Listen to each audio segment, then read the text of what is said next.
नमस्कार दोस्तों। आज हम यूडाइस 2020-21 जो डेटा हमें फिल करना है यूडाइस पोर्टल पे, उसके लिए हमें ऑनलाइन डेटा कैसे फीड करना है, इससे संबंधित ये आज का वीडियो होने वाला है। आज हम जानेंगे कि 2020-21 के लिए जो डेटा फिल करना है यूडाइस में वो किस तरह से करें। तो इसके लिए हम सबसे पहले जाएंगे गूगल क्रोम ब्राउजर में। इसके बाद सर्च इंजन में हम टाइप करेंगे यूडाइस और सर्च करेंगे। जैसे हम सर्च करेंगे, सबसे ऊपर ही ऊपर यूडाइस प्लस का एक ऑप्शन आएगा, उस पर हमें क्लिक करना है। उस पर क्लिक करने के बाद कुछ इस तरह का इंटरफेस खुलेगा। अब यहाँ प्रॉब्लम ये आती है कि सर्च कहाँ करें या लॉगिन कहाँ पे करें। तो कुछ लोग यहाँ लॉगिन करते हैं, लॉगिन वाले ऑप्शन पे। यहाँ से भी हम सीधा लॉगिन कर सकते हैं ऊपर ऊपर वाले टैब पे जो यहाँ पे है। तो यहाँ पे हम क्लिक करेंगे लॉगिन फॉर स्टेट यूटी, ये उत्तर प्रदेश वगैरह जो दे रखा है, बिहार, कर्नाटका आदि, इसमें क्लिक करेंगे तो हमारा जो इंटरफेस है खुल जाएगा। इसमें हमें अपने स्कूल के ऊपर ही ऊपर यूडाइस डालने, यूडाइस नंबर। अगर यूडाइस नंबर नहीं पता है स्कूल के, तो यूडाइस नंबर किस तरह से निकाले जाते हैं उसका मैंने एक वीडियो पहले से बना रखा है मेरे चैनल पे, आप वहां जाके वो देख सकते हैं प्लेलिस्ट में यूडाइस वाली ऑप्शन में। फिर इसमें अपन पासवर्ड डालेंगे, फिर नीचे कैप्चा फिल कर देंगे। कैप्चा डालने के बाद फिर हम इस पे सर्च लॉगिन पे क्लिक कर देंगे। इसे लॉगिन पे क्लिक करेंगे, यूडाइस का जो पोर्टल है, हमारे स्कूल का जो यूडाइस है, वो खुल के हमारे सामने आ जाएगा। इसमें देखिए दोस्तों, सबसे ऊपर ही ऊपर अपने स्कूल का नाम आ जाएगा, फिर उसका यूडाइस कोड आ जाएगा, कैटेगरी आ जाएगी कि स्कूल कौन सी क्लास से लेके कौन सी क्लास तक है, प्री प्राइमरी है, प्राइमरी है, सेकेंडरी है, या अपर सेकेंडरी है, हायर सेकेंडरी है। सबसे पहले वाले ऑप्शन पे आएगा जो इंस्ट्रक्शन है, यानी कि दिशा निर्देश, जो डीसीएफ को भरने के दिशा निर्देश है, यूडाइस को भरने के दिशा निर्देश इसमें मिल जाएंगे। इसमें आएगा अपना यूजर मैनुअल, यानी कि हम ऑनलाइन किस तरह से काम करें, उसके लिए इसमें सारी जानकारी आप यहाँ से वो डाउनलोड कर सकते हैं। और तीसरा जो ऑप्शन है, डाउनलोड प्रीफिल्ड डीसीएफ, यानी कि जो पिछली सालों का जो डीसीएफ हमने भरा है, पिछली जस्ट पीछे वाली साल, यानी कि हम अभी 2020-21 का भर रहे हैं, तो इससे पहले वाली 19-20 वाली जो सत्र है अपना, उसका यहाँ से हमें भरा हुआ डीसीएफ मिल जाएगा पीडीएफ में, अगर यहाँ हम क्लिक करते हैं तो। अब हम 2020-21 का जो डीसीएफ है उसको भरने के लिए यहाँ नीचे वाले ऑप्शन पे क्लिक करेंगे। यहाँ पे लिखा हुआ है click here to open DCF to fill the data, यानी जो डाटा इस साल हमें भरना है वो भरने के लिए हम यहाँ क्लिक करेंगे। जैसे इस पे क्लिक करेंगे तो ऊपर नोटिफिकेशन आएगा जिसमें साफ साफ लिखा हुआ है, यानी कि हमें अपनी स्कूल में इन 4 चीज़ों का ध्यान रखना है। अगर ये 4 चीज़ें, एक तो स्कूल का नाम, स्कूल की कैटेगरी, लोएस्ट क्लास और हाईएस्ट क्लास, और स्कूल मैनेजमेंट, अगर इसमें किसी भी प्रकार की त्रुटि है तो हमें एक फॉर्मेट आता है जिसके अंदर सारी डिटेल डाल के कि ये चीज़ पहले थी और इसको ये चेंज करना है या इसमें बदलाव करना है, इसको अपग्रेड करना है, वो सारी लिखित में लेके अपने डीडीओ की साइन करवा के उसके बाद में ब्लॉक ऑफिस में जो अपना सीबीओ कार्यालय है वहाँ पे हमें इसको जमा करवाना है। जहाँ वहाँ पे जो भी एमआईएस का काम करता है, जिस किसी भी कार्मिक को ये कार्य दिया गया है यूडाइस का, वो व्यक्ति उसको देख के अपने आप वहाँ से अपडेट कर देगा। इसको करते हैं ओके। आगे अपने स्कूल का इंटरफेस ये खुल चुका है। इसमें अपने स्कूल का नाम आ जाएगा सबसे ऊपर ही ऊपर, यूडाइस कोड ये मैंने पहले बता ही दिया। अब यहाँ दिक्कत ये आती है कि यूडाइस भरने में इंग्लिश में वाकई दिक्कत आती है, तो हमें यहाँ से अगर इंग्लिश में नहीं समझ में आता है तो यहाँ एक ऑप्शन दे रखा है हिंदी का, ये वाला जो ऑप्शन दे रखा है हिंदी का ऑप्शन दे रखा है, इसके ऊपर जैसे अपन क्लिक करेंगे तो ये जो सारा का सारा डीसीएफ है ये इसकी लैंग्वेज हिंदी में हो जाएगी और हम आसानी से इसको भर सकते हैं। इसके आगे अपने ये स्टेटस दे रखा है, इसमें लिखा हुआ है नोट सर्टिफाइड, यानी कि अभी इसको सर्टिफाइड नहीं किया है, यानी फाइनल इसको सबमिट करके सर्टिफाइड नहीं हुआ है। ओवरऑल स्टेटस इसका मेरे यहाँ बता रहा है वर्क इन प्रोग्रेस, क्योंकि मैंने ये 2-3 दिन पहले स्टार्ट कर दिया था, कुछ काम कंप्लीट कर लिया, कुछ काम इसमें बचा हुआ है, क्योंकि इसमें सेपरेटली अलग अलग जो दे रखे हैं बिंदु, यानी 1.1 से लेकर 1.14 तक का ये अलग एक अलग खुलेगा, इसके बाद में ये कैटेगरी का अलग खुलेगा, लैंग्वेज का अलग खुलेगा, तो ये हमें अलग अलग भरने हैं। तो मैं ये आपको बता देता हूँ यहाँ से, पहले हम इसको जाके हिंदी में कर लेते हैं। जैसे ही हिंदी वाले ऑप्शन पे क्लिक करेंगे तो अपना DCF जो है उसकी लैंग्वेज हिंदी हो जाएगी। ये देखिए स्कूल का जो है इसमें भाग 1 आ गया, स्कूल का विवरण, स्थान, संरचना, प्रबंधन, अनुदेश का माध्यम, ये सारी चीजें इसमें हिंदी में आ गई और हम आराम से इसको भर सकते हैं। सबसे पहले विवरण पे हम क्लिक करेंगे। इसमें हम किसी भी प्रकार का परिवर्तन नहीं कर सकते, खुद नहीं कर सकते, लेकिन अगर इसमें किसी भी तरह का कोई परिवर्तन है तो हम एक निर्धारित प्रारूप में सारी जो डिटेल है उसको भर के CBO ऑफिस में, जैसे मैंने पहले बताया, वहां पे हम इसको जमा करवा सकते हैं, तो वो चेंज कर सकते हैं। यहाँ से हमें सारी डिटेल अपने स्कूल की चेक कर लेनी है कि सही है या नहीं है। उसके बाद में आगे के ऑप्शन पे क्लिक करेंगे नीचे नीचे, फिर इसके बाद में अगला ऑप्शन अपने आप खुल जाएगा श्रेणी का। श्रेणी में हम देखेंगे स्कूल की श्रेणी कोड, इसमें pre primary, upper primary, secondary, higher secondary, जिस भी प्रकार का अपना स्कूल है वो यहाँ आ जाएगा। अगर यहाँ किसी भी तरह की कोई गड़बड़ है या यहाँ पे किसी भी तरह का कोई करेक्शन अपने को करवाना है तो यहाँ से अपन ये नहीं कर सकते। इन चीज़ों में स्कूल की सबसे छोटी क्लास है, सबसे बड़ी क्लास है, ये सारी चीज़ें हम वहीं से करवा सकते हैं CBO ऑफिस से। फिर इसके बाद कक्षा में अनुभाग, यानी कि सेक्शन कितने हैं, कक्षा में कितने सेक्शन है, पहली क्लास में कितने सेक्शन है, दूसरी में कितने हैं, वो यहाँ पे हम में टाइप करके रख देंगे। जैसे मान लेते हैं तीसरी क्लास में एक सेक्शन नहीं, 2 सेक्शन है, बच्चे ज़्यादा है, तो यहाँ पे अपन 1 की जगह इसको 2 कर देंगे। मेरे यहाँ 1 ही है तो मैं इसको वापस 1 कर देता हूँ और यहाँ नीचे आ जाते हैं। नीचे ये शो हो रहा है स्कूल का स्थापना वर्ष। इसमें अगर हम कुछ चेंज करना चाहें, नीचे मान्यता मिलने का वर्ष, प्राथमिक स्तर पे मान्यता कब मिली, उच्च प्राथमिक पे कब मिली, माध्यमिक पे कब मिली, इसके लिए हम यहाँ से इसको चेंज कर सकते हैं। ये चीज़ें यहाँ से चेंज हो सकती है अपने स्तर से। ऊपर आते हैं वापस, स्कूल को उन्नयन बनाने का वर्ष, यानी स्कूल का क्रमोन्नत कब हुई थी, प्राथमिक से उच्च प्राथमिक कब हुई उसका यहाँ विवरण देना है, उच्च प्राथमिक से माध्यमिक कब हुई उसका विवरण देना है, अगर माध्यमिक से उच्च माध्यमिक हो रही तो उसका भी यहाँ ऑप्शन आ जाएगा। मेरे यहाँ ऑप्शन नहीं है। क्या ये CWSN संबंधी विशेष स्कूल है, अगर है तो हाँ और नहीं है तो नहीं। इस तरह से ये सारी डिटेल यहाँ से हम देख के इसको फिल कर लेंगे और बाद में जमा करें पर क्लिक करें। अब यहाँ हमें ये ध्यान रखना है कि सीधा हमें जमा करें और आगे बढ़े पर नहीं करना है, या सीधा आगे आए पे नहीं करना है।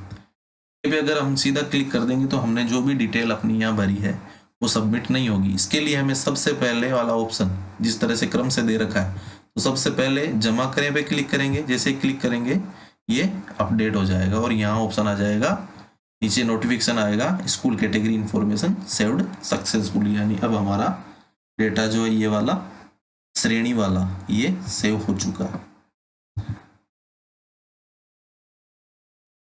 इसके बाद फिर वापस नीचे आएंगे और जमा करें और आगे इस वाले ऑप्शन पे क्लिक कर देंगे बीच वाले। तो हम नेक्स्ट वाले ऑप्शन पे या नेक्स्ट वाला जो पेज है उसके ऊपर पहुंच जाएंगे। ये है भाषा से संबंधित। यहाँ से हमें सिंपली चयन कर लेना है कि अधिकांश छात्रों को प्राथमिक स्तर पर उनकी मातृभाषा में पढ़ाया जाता है, इसमें हाँ कर देंगे। मीडियम, ये स्कूल में जो पढ़ाने का जो माध्यम है कौन सी लैंग्वेज में हमें पढ़ाते हैं, तो वो हम यहाँ हिंदी चयन कर लेंगे, बाकी के मीडियम को छोड़ देंगे। अगर इंग्लिश में कोई इंग्लिश मीडियम है तो वहाँ इंग्लिश कर लेंगे। इस तरह से फिर नीचे बढ़ेंगे तो विषय के रूप में पढ़ाई गई भाषा, तो विषय के रूप में हम हिंदी भी पढ़ाते हैं स्कूल में, इंग्लिश भी पढ़ाते हैं और संस्कृत भी पढ़ाते हैं। अगर कहीं किसी स्कूल में उर्दू है तो हम उर्दू भी यहाँ लिख सकते हैं, पढ़ाने वाली भाषा। अब यहाँ हमें ये देखना है कि एक तो है स्कूल में पढ़ाने का माध्यम, तो हम किस लैंग्वेज में पढ़ाते हैं। यानी कि गणित को जब हम पढ़ाते हैं, जब मैथ्स को पढ़ाते हैं, तो उसको पढ़ाने का जो माध्यम है, यानी कौन सी लैंग्वेज में बोलकर हम पढ़ाते हैं। विज्ञान पढ़ाते हैं तो उसको भी हम कौन सी लैंग्वेज में पढ़ाते हैं, वो होता है माध्यम। और यहाँ एक ये चीज हमें ये देखनी है कि विषय के रूप में पढ़ाई गई भाषा, कि हमें भाषा के रूप में कौन कौन से विषय पढ़ाने को मिल रहे हैं। तो हमारे हिंदी की अलग से एग्जाम होते हैं स्कूलों में, हिंदी की अलग से कक्षाएं चलती है, इंग्लिश की भी चलती है अनिवार्य इंग्लिश के लिए, और एक संस्कृत उर्दू या थर्ड लैंग्वेज जो होती है उसका भी एक ऑप्शन हमारे पास रहता है। तो यहाँ पे हम ये का चयन कर लेंगे।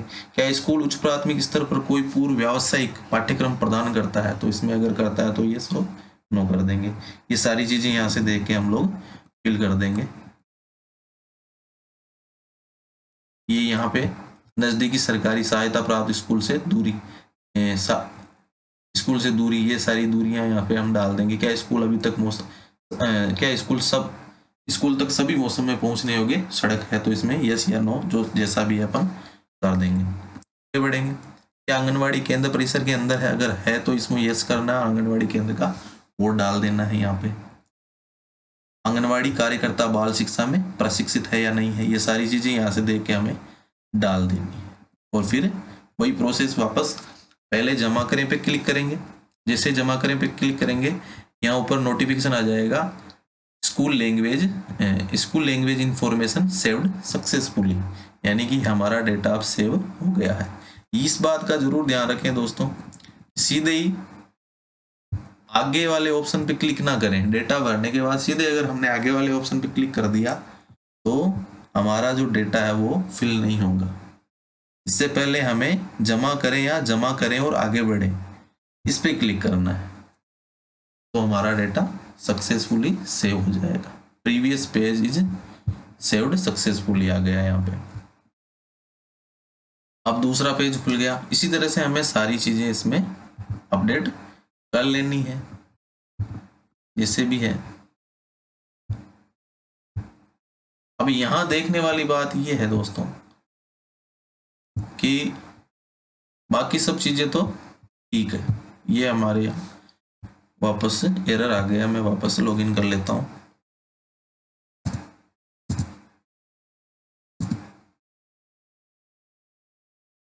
यहां देखने वाली बात यह है कि बाकी डेटा तो हम आसानी से भर सकते हैं, लेकिन इसमें जो विद्यार्थियों का डेटा है नामांकन से संबंधित, उसको भरने में थोड़ी सी परेशानी हमारे सामने जरूर आएगी। तो उसको एक बार देख लेते हैं। ये हमने हिंदी में कर लिया, वापस वही प्रोसेस, लॉग आउट हो गया था।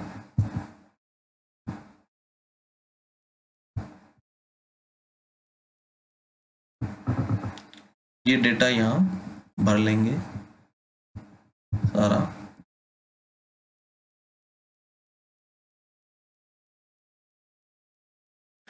अब देखिए यहाँ पे वर्तमान शैक्षणिक सत्र में नामांकन सामाजिक श्रेणी, ये आ रहा है कक्षा में नए दाखिले केवल प्राथमिक सेक्शन वाले स्कूलों के लिए। वर्तमान शैक्षिक सत्र में कक्षा में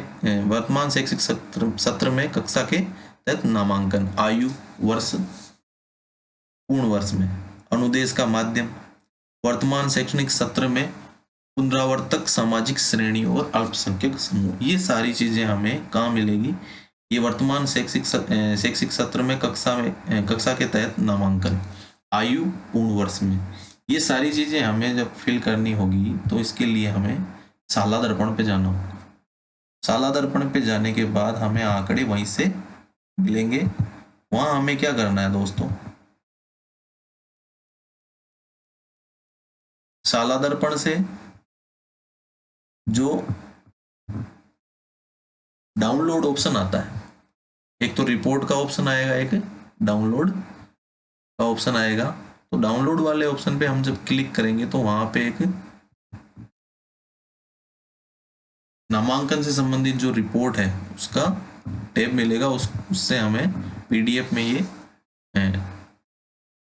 जो स्कूल विद्यार्थियों से संबंधित जो डेटा है उसको हमें डाउनलोड कर लेना है, और वहाँ से वो हमें एक्सेल में डाउनलोड होगा, और उस एक्सेल से हम फिल्टर का प्रयोग करके बालक बालिकाओं की आयु है, उनके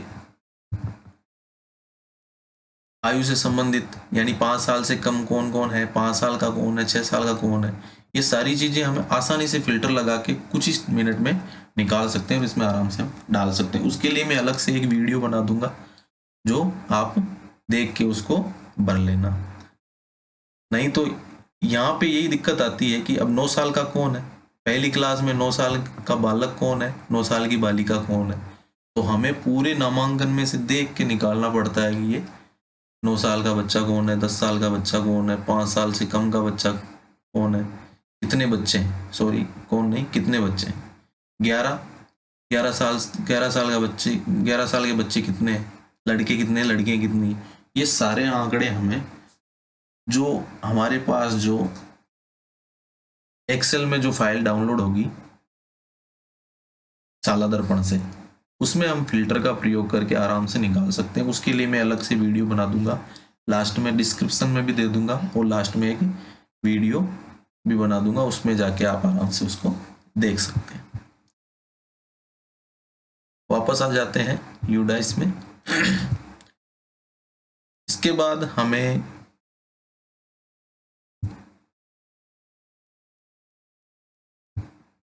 ये जो ऑप्शन आ रहे हैं यहाँ, जैसे हम सारा डेटा फिल करेंगे, जैसे सारा डेटा हम फिल कर लेंगे, मैंने यहाँ नहीं कर रखा है कुछ, सारा डेटा जैसे हम फिल करेंगे तो सबसे लास्ट में हम यहाँ पे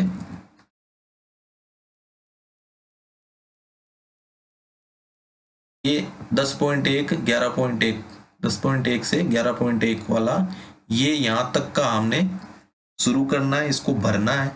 यहाँ भरने के बाद सत्यापन और तुलना, ये यहाँ से भरे हुए डाटा को हमें यहाँ से इसको क्लिक करके अपन के लिए भेजना है, और फिर उसके बाद में डाउनलोड डीसीएफ एवं स्कूल रिपोर्ट, यहाँ से हमें वो स्कूल रिपोर्ट जो हमने डीसीएफ हम पूरा भरेंगे, जब पूरा डीसीएफ भर जाएगा उसके बाद में यहाँ क्लिक करके उसको हम निकाल सकते हैं, स्कूल डाटा प्रमाणित करें, और यहाँ से स्कूल डाटा को प्रमाणित कर सकते हैं।